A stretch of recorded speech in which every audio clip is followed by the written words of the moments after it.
पर भी उपलब्ध करा दिया जाएगा। माननीय वित्त मंत्री जी,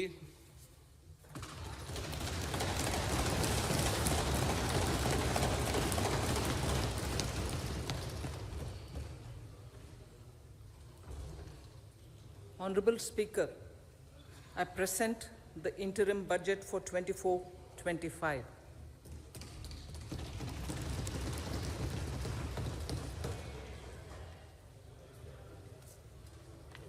The Indian economy has witnessed profound positive transformation in the last 10 years.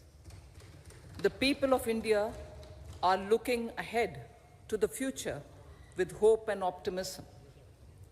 With the blessings of the people, when our government, under the visionary and dynamic leadership of Honorable Prime Minister Shri Narendra Modi, assumed office in 2014, the country was facing enormous challenges. With Sabka Saath, Sabka Vikas as its mantra, the government overcame those challenges in right earnest. Structural reforms were undertaken. Pro-people programs were formulated and implemented promptly.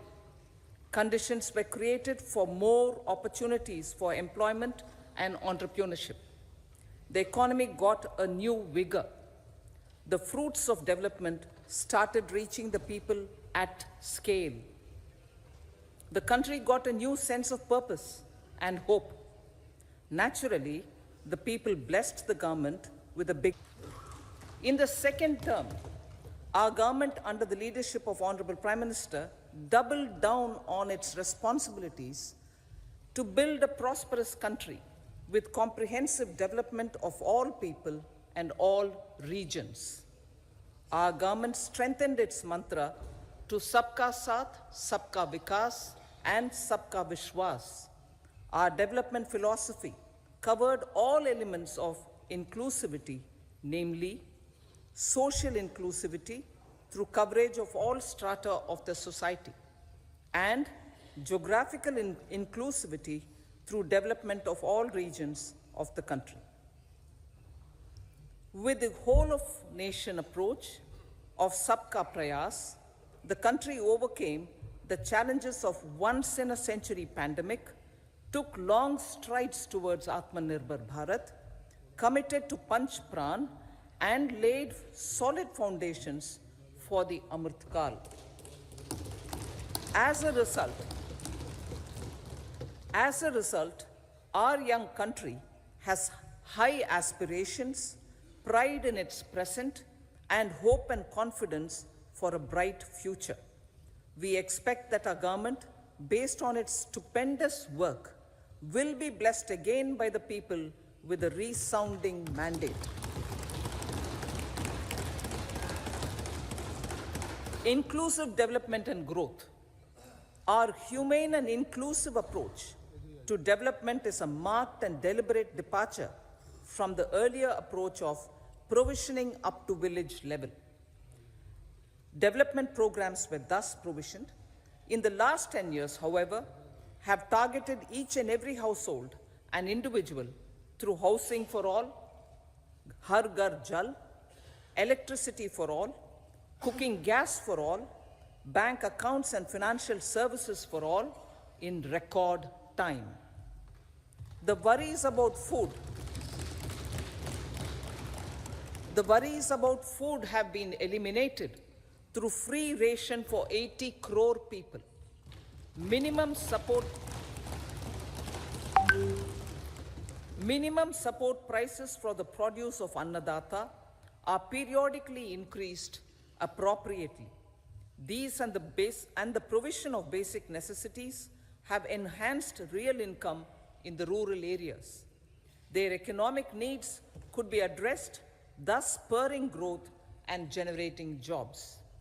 Social justice. Our government is working with an approach to development that is all-round, all-pervasive, and all-inclusive. Sarvangin, Sarvasparshi, or Sarvasamaveshi. It covers all castes and people at all levels. We are working to make India a Vikasit Bharat by 2047. For achieving that goal, we need to improve people's capability and empower them. Previously, social justice was mostly a political slogan. For our government, social justice is an effective and necessary governance model. The saturation approach of covering all eligible people is the true and comprehensive achievement of social justice. This is secularism in action, reduces corruption by Bhatijawad. There is transparency and assurance that benefits are delivered to all eligible people. The resources are distributed fairly. All, regardless of their social standing, get access to opportunities. We are addressing systemic inequalities that had plagued our society. We focus on outcomes and not on outlays so that the social economic transformation is achieved. As our Prime Minister firmly believes, we need to focus on 4 major castes. They are Garib, Mahilaye, Yuva, and Annadata. Their needs, their aspirations, and their welfare are our highest priority. The country progresses when they progress. All 4 require and receive government support in their quest to better their lives.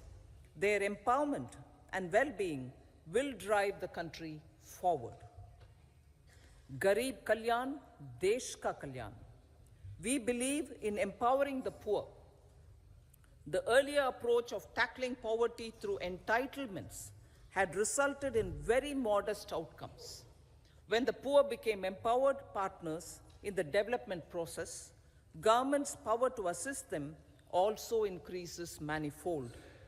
With the pursuit of Sabka Saath, in these 10 years, the government has assisted 25 crore people to get freedom from multi-dimensional poverty. Our government's efforts are now getting synergized with energy and passion of such empowered people. This is truly elevating them from poverty. Direct benefit transfer of 34 lakh crore rupees from the government using PM Jan Dhan accounts has led to savings of 2.7 lakh crores of rupees for the government. This savings has been realized through avoidance of leakages prevalent earlier. The savings have helped in providing more funds for Garib Kalyan. PM Swanidhi has provided credit assistance to 78 lakh street vendors. From that total of 78 lakh street vendors, 2.3 lakh have received credit for the 3rd time. PM Janman Yojana reaches out to the particularly vulnerable tribal groups who have remained outside the realm of development so far. PM Vishwakarma Yojana provides end-to-end support to artisans and craftspeople engaged in its. The schemes for empowerment of Divyangs and transgender persons reflect firm resolve of our government to leave no one behind. Welfare of Annadata. Farmers are our Annadata. Every year under PM Kisan Samman Yojana, direct financial assistance is provided to 11.8 crore farmers, including marginal and small farmers. Crop insurance is given to 4 crore farmers under PM Fasal Bima Yojana. These, besides several other programs, are assisting Annadata in producing food for the country and for the world. Electronic National Agricultural Market has integrated 1,361 mandis and is providing services to 1.8 crore farmers with trading volume of 3 lakh crores of rupees. The sector is poised for inclusive, balanced, higher growth and productivity. These are facilitated from farmer-centric policies, income support, coverage of risks through price and insurance support, promotion of technologies and innovations through startups. Empowering the Amrit PD, the Yuva. Our prosperity depends on adequately equipping and empowering the youth. The National Education Policy 2020 is ushering the transformational reforms. PM Schools for Rising India, PM Shri, are delivering quality teaching and nurturing holistic and well-rounded individuals.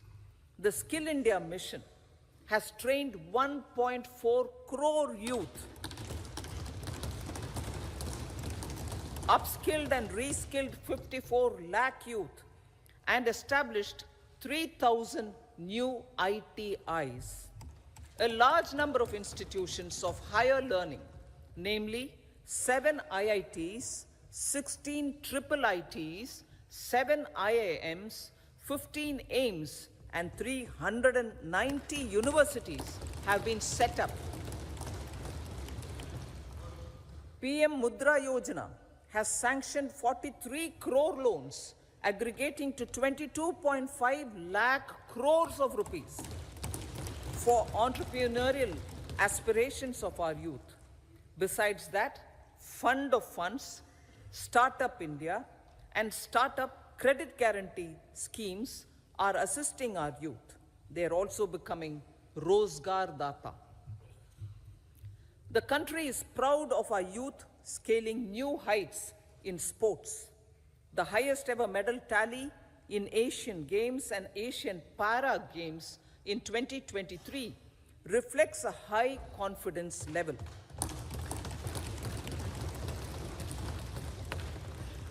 Chess prodigy and our #1 ranked player Pragnananda put up a stiff fight against the reigning world champion Magnus Carlsen in 2023.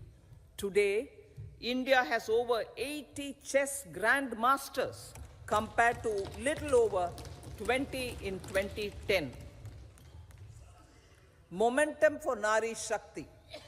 The empowerment of women through entrepreneurship, ease of living, and dignity for them has gained momentum in these 10 years. 30 crore Mudra Yojana loans have been given to women entrepreneurs. Female enrollment in higher education has gone up by 28% in 10 years. In STEM courses, girls and women constitute 43% of enrollment, one of the highest in the world. All these measures are getting reflected in the increasing participation of women in workforce.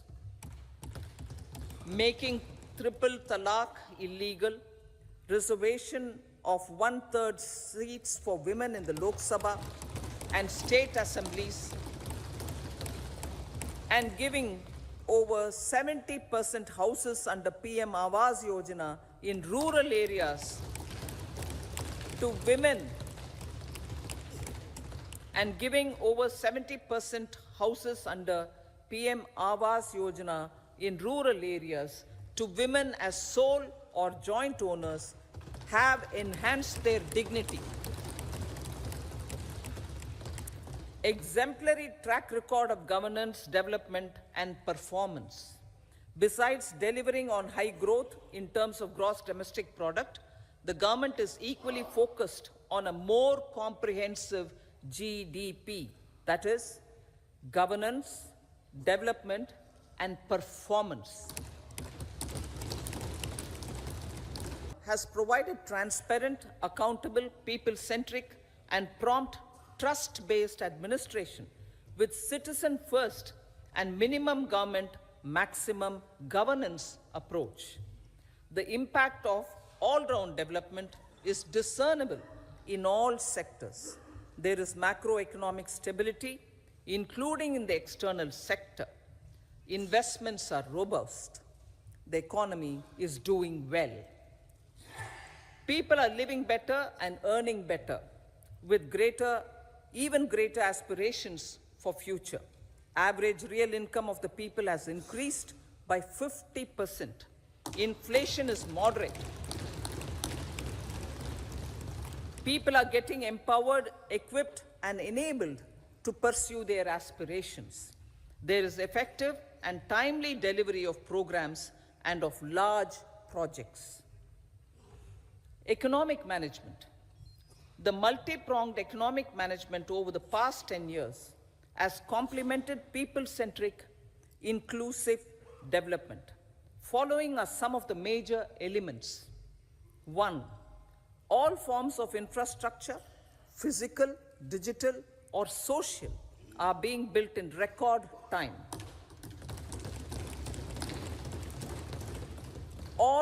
Number 2, all parts of the country are becoming active participants in economic growth. Number 3, digital public infrastructure, a new factor of production as if in the 21st century, is instrumental in formalization of the economy. Number 4, goods and services tax has enabled one nation, one market, one tax. Tax reforms have led to deepening and widening of tax base. Number 5, strengthening of the financial sector has helped in making savings, credit, and investments more efficient. Number 6, GIFT, IFSC, and the Unified Regulatory Authority, IFSCA, are creating a robust gateway for global capital and financial services for the economy. Number 7, proactive inflation management has helped keep inflation within the policy band. Now, the global context, Honorable Speaker, sir. Geopolitically, global affairs are becoming more complex and challenging with wars and conflicts. Globalization is being redefined with reshoring and friendshoring, disruption and fragmentation of supply chains, and competition for critical minerals and technologies. A new world order is emerging after the COVID pandemic. India assumed the G20 presidency during very difficult times for the world. The global economy was going through high inflation, high interest rates, low growth, very high public debt, low trade growth, and climate changes. The pandemic has led to a crisis of food, fertilizer, fuel, and finances for the world, while India successfully navigated its way.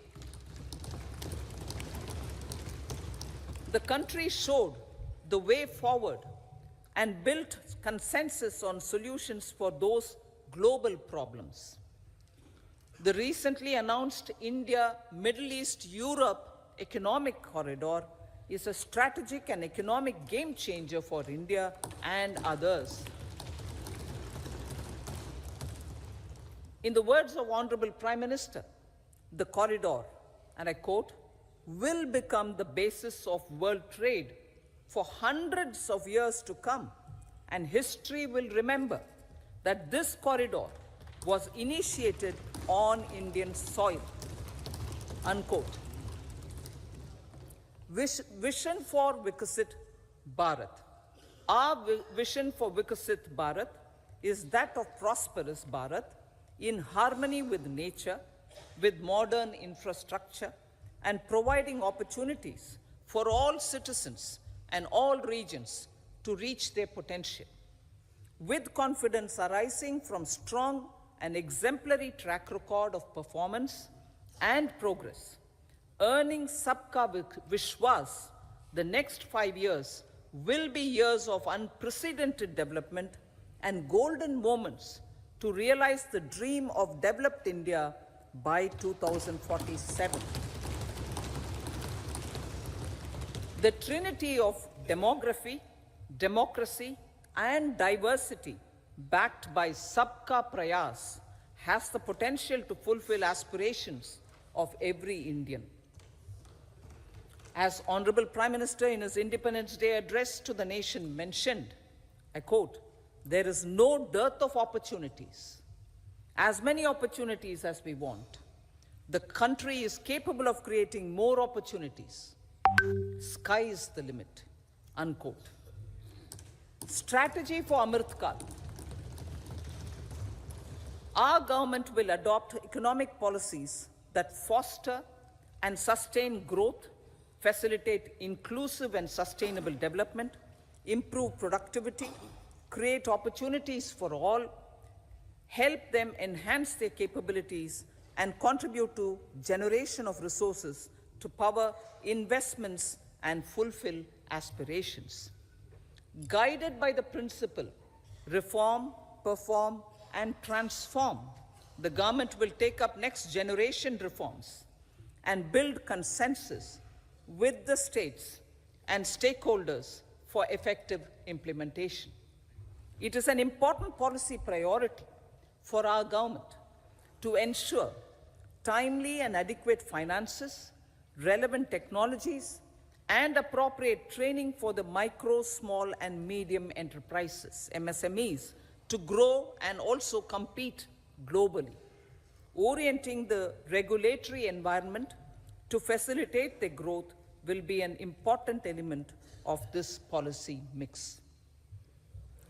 Aligning with the Panchamrit goals, our government will facilitate sustaining high and more resource-efficient economic growth. PM Awas Yojana Gramin. Despite the challenges due to COVID, implementation of PM Awas Yojana Gramin continued, and we are close to achieving the target of 3 crore houses. 2 crore more houses will be taken up in the next 5 years to meet the requirement arising from increase in the number of families. Rooftop solarization and Muft Bijli.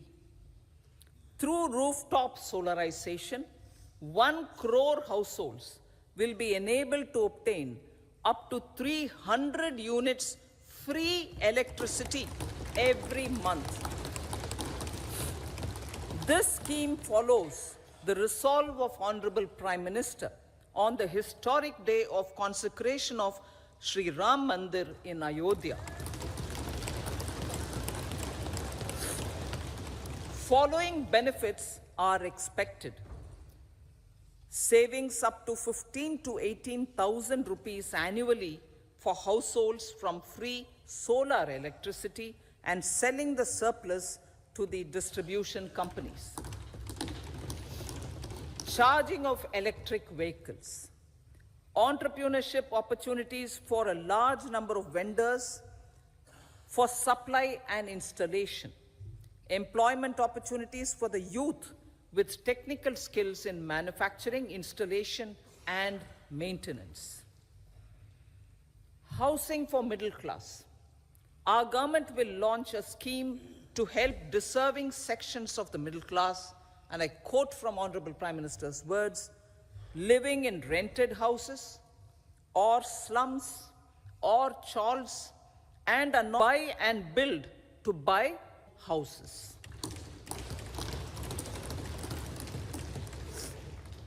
Medical colleges. Several youth are ambitious to get qualified as doctors. They aim to serve our people through improved healthcare services. Our government plans to set up more medical colleges by utilizing the existing hospital infrastructure under various departments. A committee for this purpose will be set up to examine the issues and make relevant recommendations. Cervical cancer vaccination. Our government will encourage vaccination for girls in the age group of 9 to 14 years for prevention of cervical cancer. Maternal and child health care. Various schemes for maternal and child care will be brought under one comprehensive program for synergy in implementation. Upgradation of Anganwadi centers under Saksham Anganwadi and Poshan 2.0 will be expedited for improved nutrition delivery, early childhood care, and development. The newly designed U-Win platform for managing immunization and intensified efforts of Mission Indradhanush will be rolled out expeditiously throughout the country. Ayushman Bharat.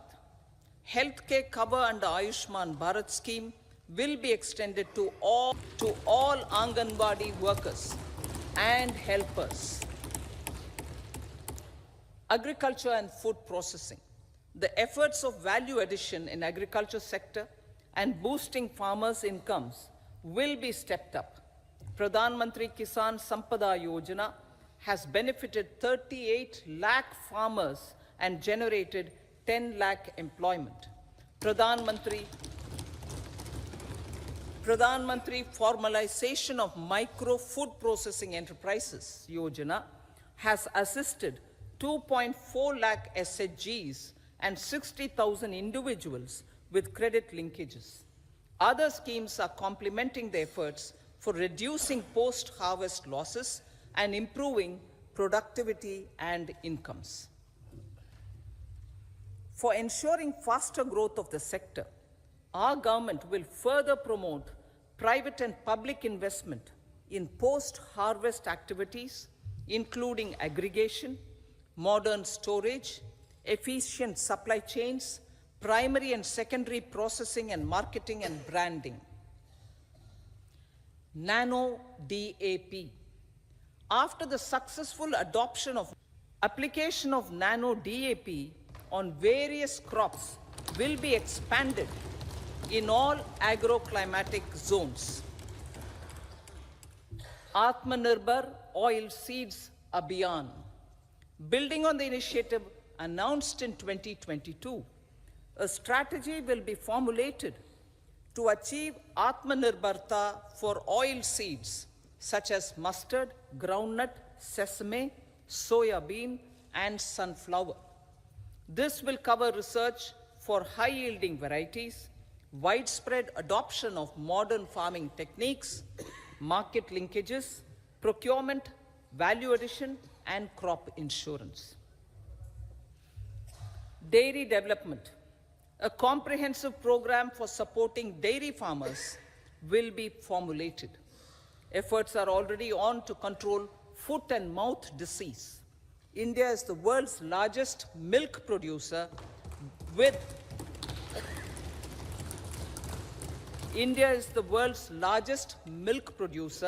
but with low productivity of milch animals.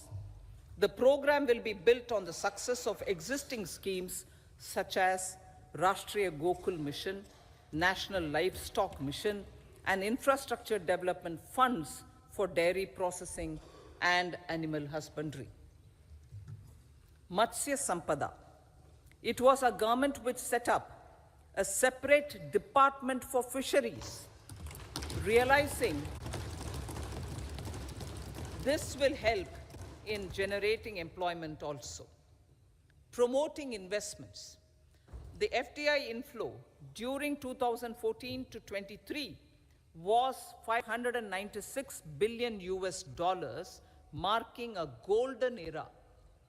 That is twice the inflow during 2005 to 14.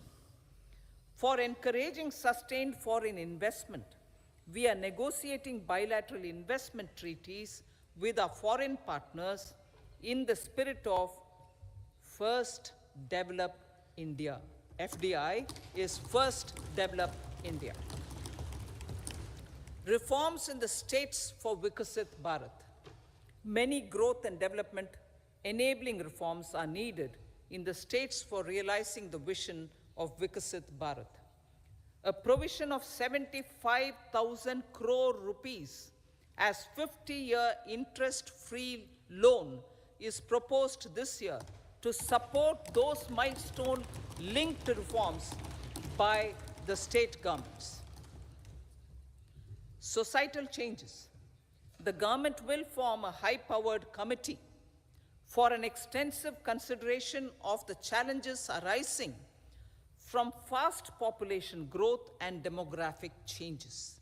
The committee will be mandated to make recommendations for addressing these challenges in relation to the goal of Vikasit Bharat.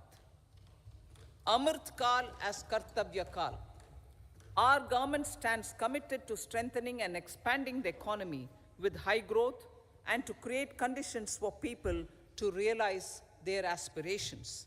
Honorable Prime Minister, in his Independence Day address to the nation in the 75th year of our Republic, said, and I quote, "We commit ourselves to national development with new inspirations, new consciousness, new resolutions as the country opens up immense possibilities and opportunities.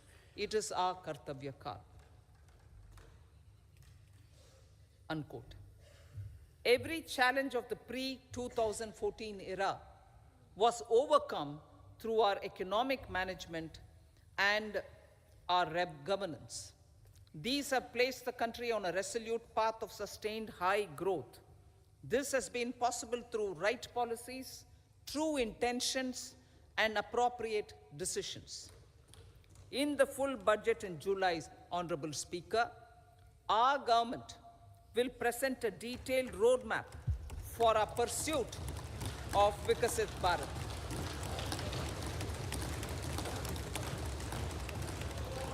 Revised estimates of 2023-24.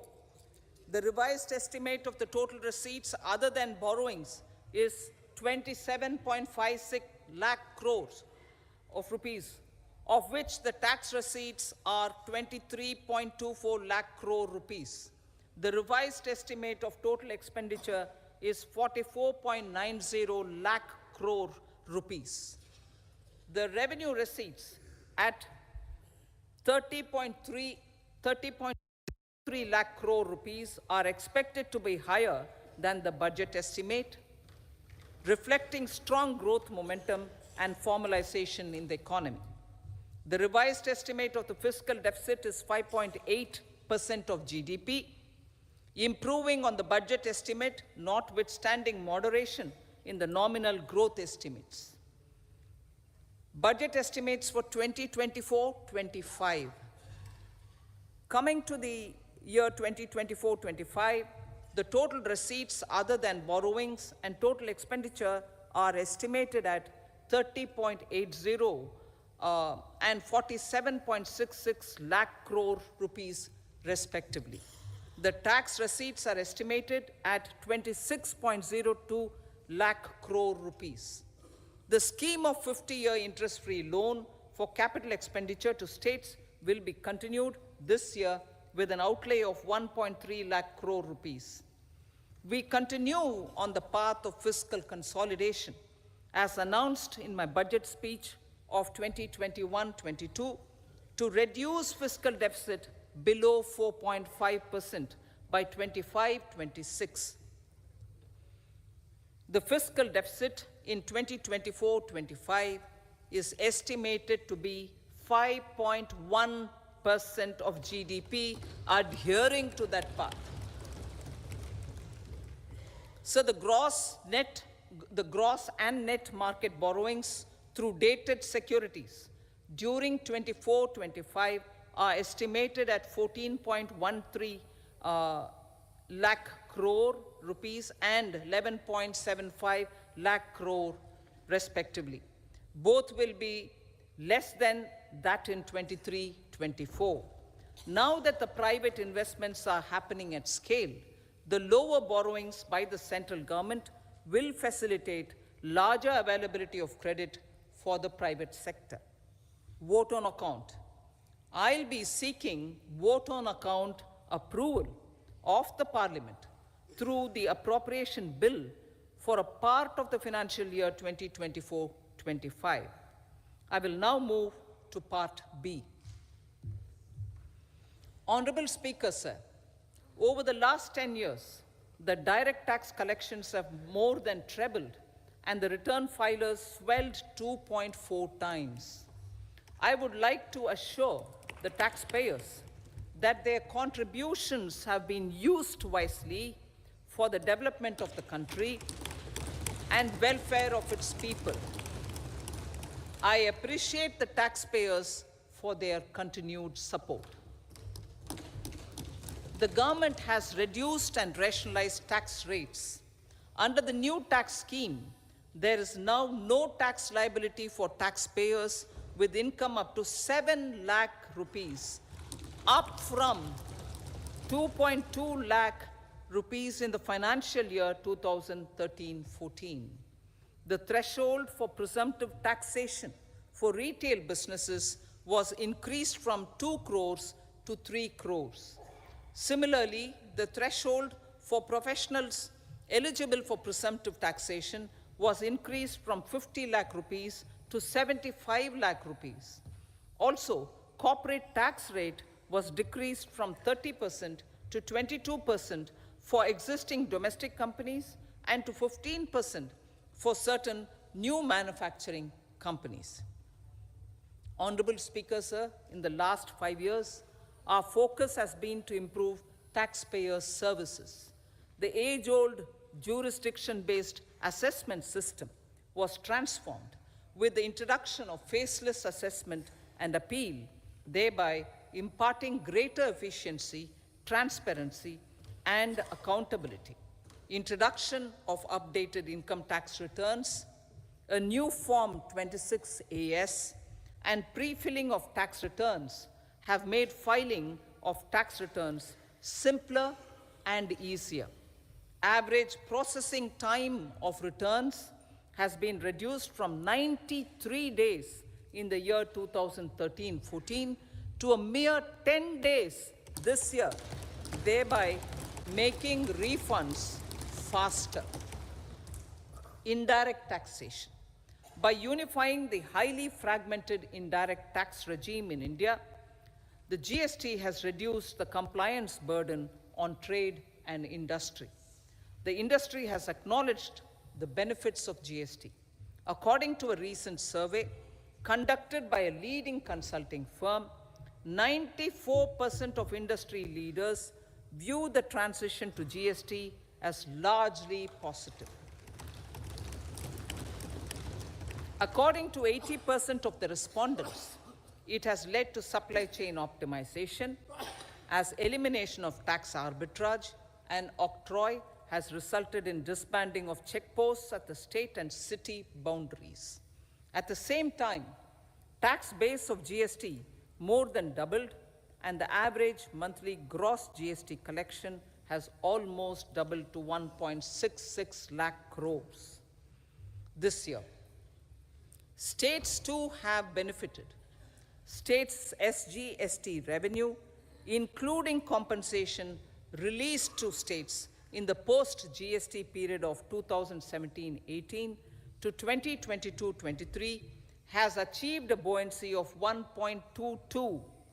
In contrast, the tax buoyancy of state revenues from subsumed taxes in the pre-GST 4-year period of 2012-13 to 2015-16 was a mere 0.72. The biggest beneficiaries are consumers, as reduction in logistic cost and taxes have brought down prices of most goods and services. We have taken a number of steps in customs to facilitate international trade. As a result, the import release time declined by 47% to 71 hours at inland container depots, by 28% to 44 hours at air cargo complexes, and by 27% to 85 hours at seaports over the last 4 years since 2019, when the national time release studies were first started. Tax proposals. As for tax proposals, in keeping with the convention, I do not propose to make any changes relating to taxation and propose to retain the same tax rates for direct and indirect taxes, including import duties. However, certain tax benefits to startups and investments made by sovereign wealth or pension funds, as also tax exemption on certain income of some IFSC units, are expiring on 31/3/2024. To provide continuity in taxation, I propose to extend the date to 31/3/2025. Moreover, in line with our government's vision to improve ease of living and ease of doing business, I wish to make an announcement to improve taxpayers' services. There are a large number of petty, non-verified, non-reconciled, or disputed direct tax demands, many of them dating as far back as 1962, which continue to remain on the books, causing anxiety to honest taxpayers and hindering refunds of subsequent years. Honorable Speaker, sir, I propose to withdraw such outstanding direct tax demands up to 25,000 rupees pertaining to the period up to financial year 2009-10 and up to 10,000 rupees for financial years 2010-11 to 2014-15. This is expected to benefit about 1 crore taxpayers. 1 crore taxpayers would benefit out of this. Economy then and now. In 2014, when our government assumed the reins, the responsibility to mend the economy step by step and to put the governance systems in order was enormous. The need of the hour was to give hope to the people, to attract investments, and to build support for the much-needed reforms.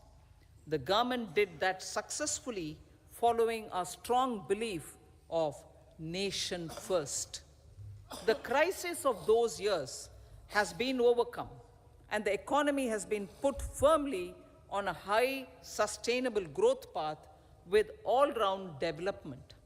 It is now appropriate to look at where we were then.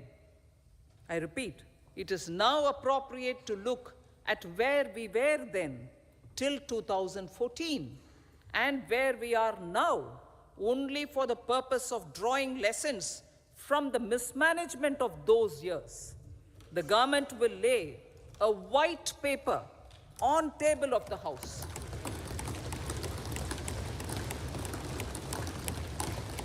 The exemplary track record of governance, development, and performance, effective delivery, and Jan Kalyan has given the government trust, confidence, and blessings of the people to realize whatever it takes, the goal of Vikasit Bharat, with good intentions, true dedication, and hard work in the coming years and decades. With this, Honorable Speaker, I commend the interim budget to this august House. Jai Hind.